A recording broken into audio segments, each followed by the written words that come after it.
Welcome back, everybody, to another dicondissectional production hosted by Deathstroke9. Today, we are going to be reacting to another Nick Cave song. It's been a second since we've done Nick Cave and the Bad Seeds. And yeah, so let me kind of walk you through how this came to be. The first song I ever did by him I thought was okay. It was pretty cool. I liked it. I liked it lyrically.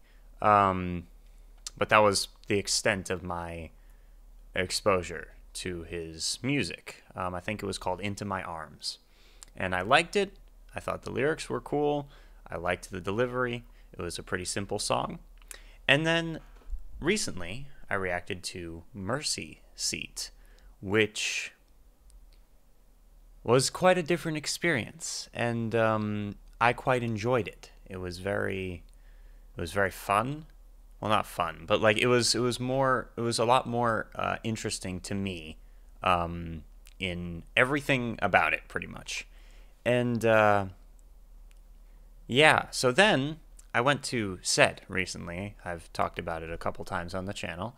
And while I was on SED, one of my friends, who was a country singer named Hunter Flanagan, he started playing Nick Cave while we were driving to and from places, and we talked about his music. And yeah, I'm very interested in learning more about this artist. So thank you. There's one specific user who requests Nick Cave and the Bad Seeds and Leonard Cohen a lot, and I think he was the first person to do so, and remains just, you know, he keeps, you know, talking about them. And I just want to say I appreciate you. Thank you for introducing me to these artists. Yeah, but anyway, now we've been going for about 2 minutes, so I don't want to say anything else. This song is called Red Right Hand. We've got the official video for it. I've got the lyrics pulled up. I'm very excited to do this. And yeah, I'll talk a little bit more about what I really like about Nick Cave when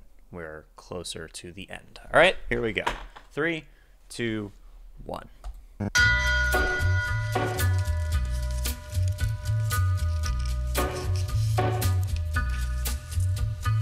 Take a little walk to the edge of town and go across the track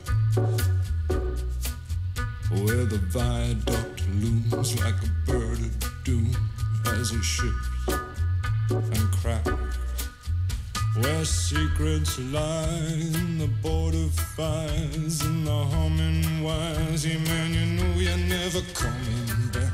Across the square, across the bridge, past the mills, past the stacks. On a gathering storm comes a tall, handsome man in a dusty black coat with a red right hand.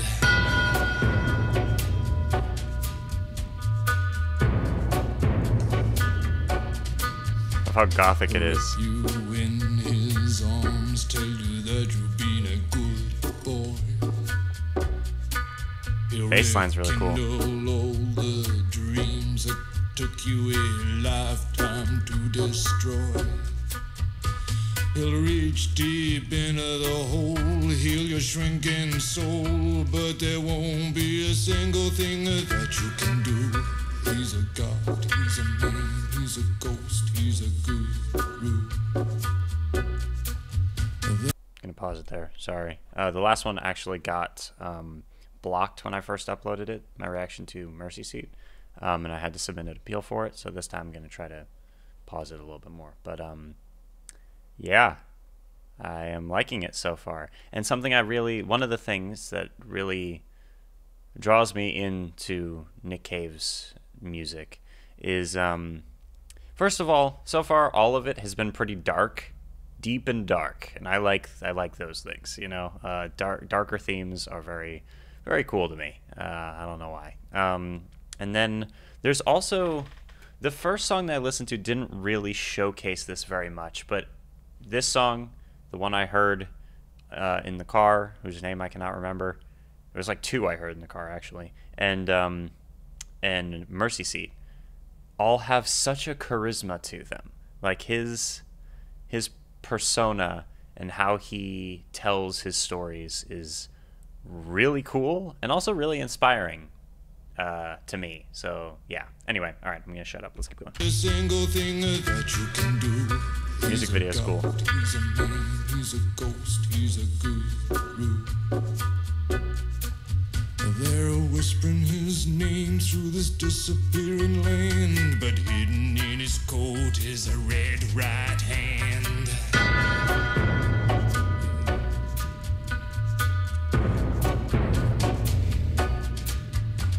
You don't know money, get you some. You don't have no car, get you one.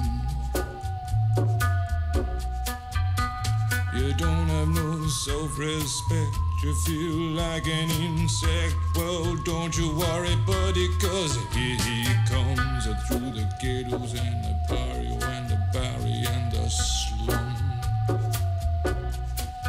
His shadow is cast wherever he stands, stacks of green paper in his red right hand.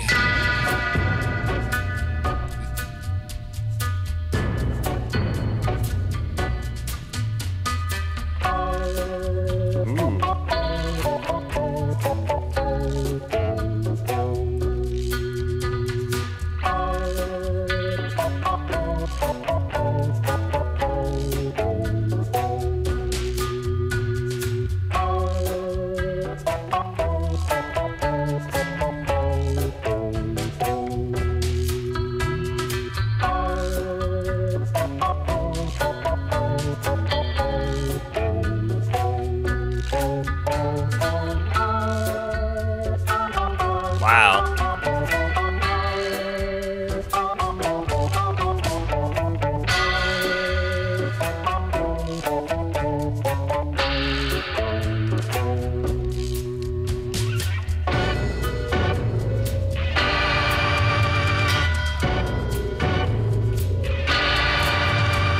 That sounds like part of a horror movie.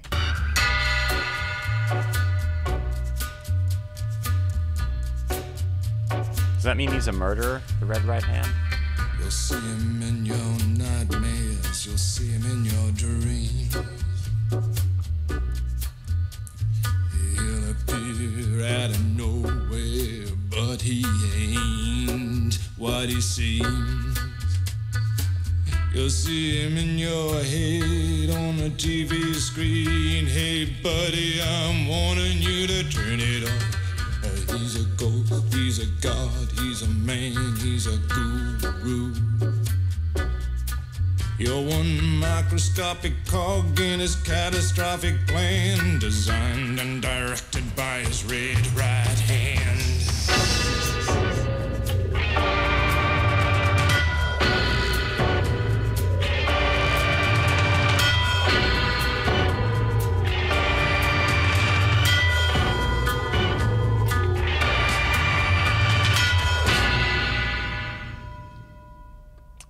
That's a cool song. Wow. Okay.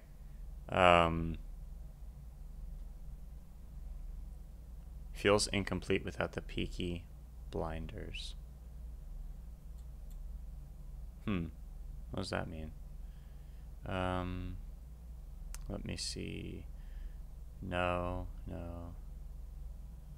Okay. Anyway.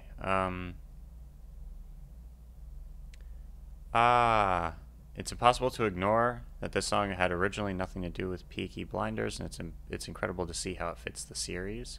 Okay, so pretty much every single comment under here that I can see is about a show, I suppose, which I have actually never heard of. Let me look it up really quick just to see what it is. Peaky Blinders is a British period crime drama television series created by Stephen Knight. Okay, cool. It's rated highly on Rotten Tomatoes and IMDb, so that's cool. Anyway, this person writes, a lot of people started listening to Nick Cave because of Peaky Blinders. I started watching Peaky Blinders because of Nick Cave, yeah. My water turned into whiskey after listening to this song. Wait, this song's in Scream? Which Scream? The first one? Wait. Then I've heard part of it. or I've heard it. I don't. And in an episode of the X-Files, I've only seen some of like the first season of the X-Files. Me and my mom started watching it, and we never like continued because we just never found time to. But I've seen Scream. I love Scream. I've only seen it once though. It was a few years ago. It's one of my favorite Halloween-y movies. You know, like there's a lot of really great horror movies, but Scream is like, to me, a perfect blend of both being almost a comedy and horror, so that it's like a good Halloween movie because it's not super super awful. So if you're having like any type of Halloween party, or if you have people who don't really want to be watching super hard R-rated stuff, it's just a great choice. Anyway, okay, all of that is irrelevant. Let's take a look at the lyrics to this song. So this is track 5 from the Nick Cave and the Bad Seeds' 8th studio album, Let Love In. The notion of a red right hand goes back to John Milton's Paradise Lost, where it also plays the role of an undefined threat. There are discussions among scholars whether it concerns the hand of Satan or the punishing hand of God himself. To back up the lyrics, the whole song has a threatening allure with the organ theme in Cave's deep, ominous voice. Another thing that, yeah, so the first song I heard by him was Love Song, and the voice was super unique on it, but hearing his voice in like more gothic or angrier or these other themes, it works really well and definitely draws me in, and he does a really good job telling the story for these songs. In verses 1 and 2, a tall, handsome stranger with a red right hand is used to personify an omnipresent danger. In verses 3 and 4, it's revealed what this danger actually is. It is the allure. Remember that the man is tall and handsome, of material wealth, which draws away your focus from more important things like self-respect. The tall, handsome man sustains this danger as a catastrophic plan in which you, an average person, are a microscopic cog. In this way, the man represents consumer society, something which is very everyday, but in its essence utterly scary and life-crushing, and planet-crushing, and destroying fun. The song is used as theme song for the horror movies Scream 1 and 2. The soundtrack of 3 still contains tunes that are reminiscent of this song. It is also the theme song for the BBC show Peaky Blinders. Alright, interesting. Bad Seeds' former guitarist and co-founder Mick Harvey, who's also credited as co-writer, said, "This song has fairly humble beginnings. Much of it came from a jam we were working on when we were writing songs for the album Let Love In. I still find it all very mysterious. I don't want to know the details, and I'd never asked Nick. Sometimes it's better to think, what the hell's that all about? It's better that it's unknowable and spooky. The song has its own life now." Interesting. All right, let's go through the lyrics because I did not catch all of them listening to it. So here we go. Take a little walk to the edge of town, go across the tracks where the viaduct looms like a bird of doom as it shifts and cracks where secrets lie in the border fires. Fire, those work well. He's very good at writing lyrics that don't all need to rhyme like in a regular rhyme scheme. They just use lots of words that do rhyme and kind of let it flow together very well. And it adds a sense of unpredictability to both this song and The Mercy Seat, which add to the hectic and, I guess, surprising and kind of spooky atmosphere of it, right? Yeah. It shifts and cracks where secrets lie in the border fires and the humming wires. Hey man, you're never coming back. Past the square, past the bridge, past the mills, past the stacks. On a gathering storm comes a tall, handsome man in a dusty black coat with a red right hand. All right. This actually might take a while, so buckle in. Crossing the tracks refers to crossing to the bad side of town. Often towns would be divided by a set of train tracks. One part would usually be more dangerous than the other. The infrastructure of this part of town is crumbling. The viaducts have not been maintained due to apathy or lack of funds. Border fires and humming wires make the tracks that are being crossed sound like a metaphor for no man's land. This idea is enforced in the following line, "Hey man, you're never coming back. Those who go over the trenches rarely returned, And even if they did, they would likely be a changed man due to the trauma of the war. Another reference to war is Gathering Storm, Winston Churchill's book. The town's corruption and poverty can be explained as being caused by war. So it's not a good town, I guess you could say. The entire song is written in the second person, so it's already uncomfortably familiar, but this line still comes as a slap in the face. When it started out just a few seconds ago as a little walk across the town, and it's already turned into a journey that you know you're never coming back from. When you made this decision and why you did is never explained, but it's important to the story, and it's knowing that you are the kind of person who would make a choice like this, the kind of person who might choose to follow the man in the long black coat. So you go past the square, past the bridge, past the mills, past the stacks. He's painting a picture, and the bass riff, or the organ playing, I guess it probably is an organ, is feels like him slowly walking across town, you know. On a Gathering Storm, yes. The Gathering Storm is the first volume of Winston Churchill's memoirs. It covers the years leading up to World War II, when he was ridiculed and cast out of power for trying to warn the world about the rising danger posed by Hitler and his followers. The elements of Churchill's tale are all present and accounted for. The prescient, powerless narrator trying unsuccessfully to warn us about a rising threat in the form of a deceptive, evil, charismatic leader offering false hope to the lost in the service of a catastrophic plan. Furthermore, the fact that Cave describes this figure arriving on a storm makes it all the more ominous, like some holy deity descending on the clouds, or perhaps an unholy deity in disguise. Thematically and lyrically, this song resembles Bob Dylan's song Man in the Long Black Coat. There was dust on the man in the long black coat. The phrase red right hand is from Milton's Paradise Lost, where one of the fallen angels uses it in reference to God's vengeance. The lyric was called back to by Nick Cave on his 1996 album Murder Ballads. This is the one I think Hunter likes. Hunter likes this album, where in Song of Joy, the killer leaves various Milton quotes at the sites of his murders. It is possible that Song of Joy was at one point Red Right Hand 2, a song that was alluded to being in the works, and Nick Cave's biography, Bad Seed.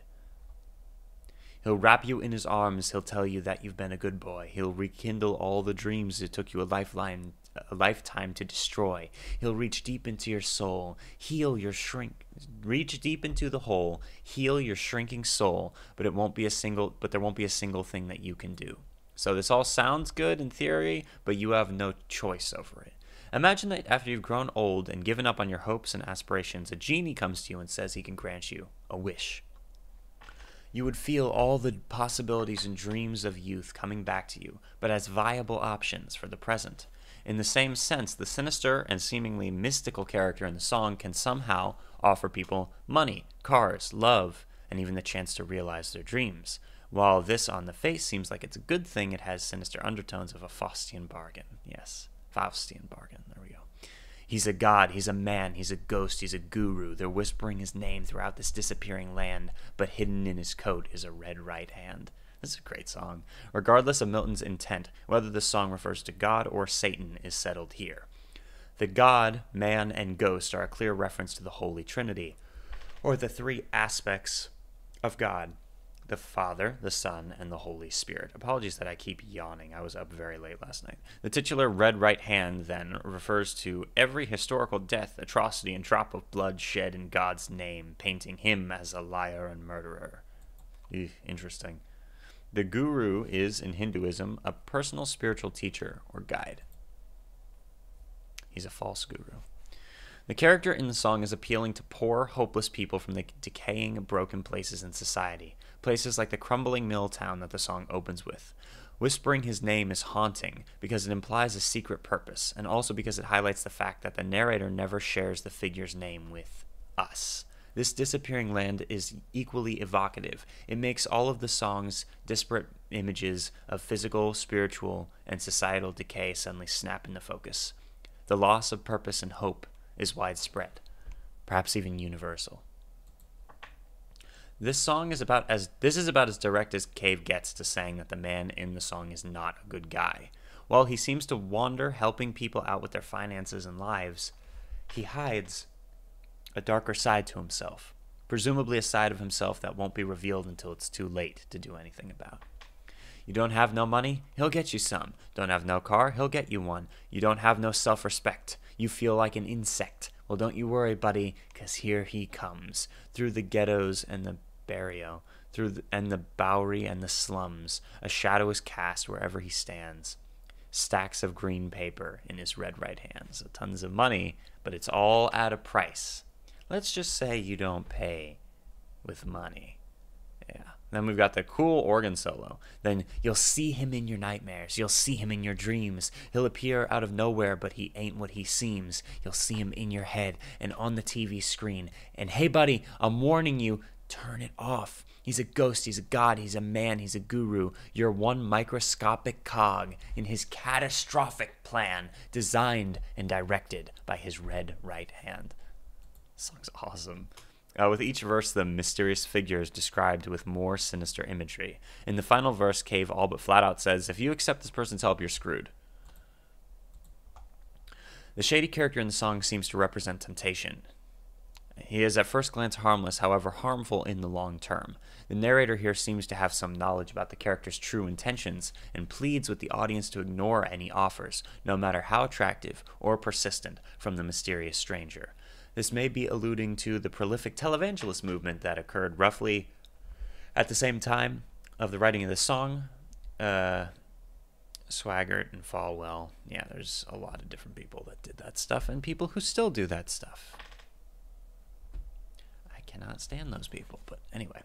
There is much more at play here than a stranger wandering around and helping a community. You can bet that whatever benefit the stranger gives to you, the man has already calculated that he has much more to gain in the long run.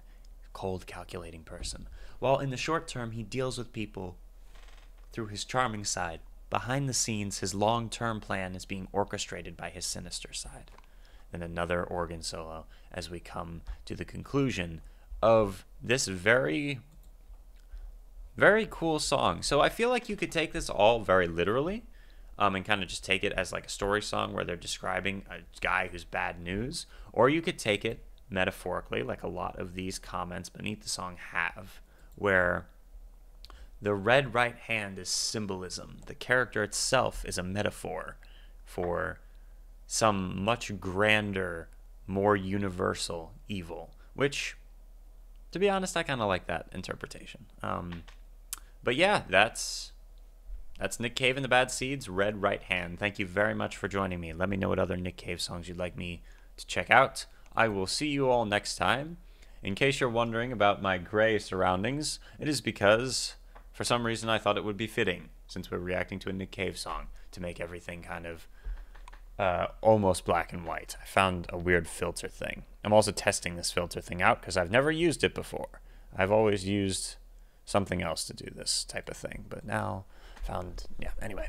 But thank you so much for joining me. I really appreciate it. If you're new to the channel, consider subscribing, if you will. I really appreciate that as well, because I'm trying to get to 30,000 subscribers by the end of September, which is my birthday, my 18th birthday. And around that time, I'm going to do a live stream too. And yeah, it'd just be super cool if we could get to that milestone. Yeah. All right. I'll see you guys soon. Be careful out there. Deathstroke 9. Out. We are Legion, my friends.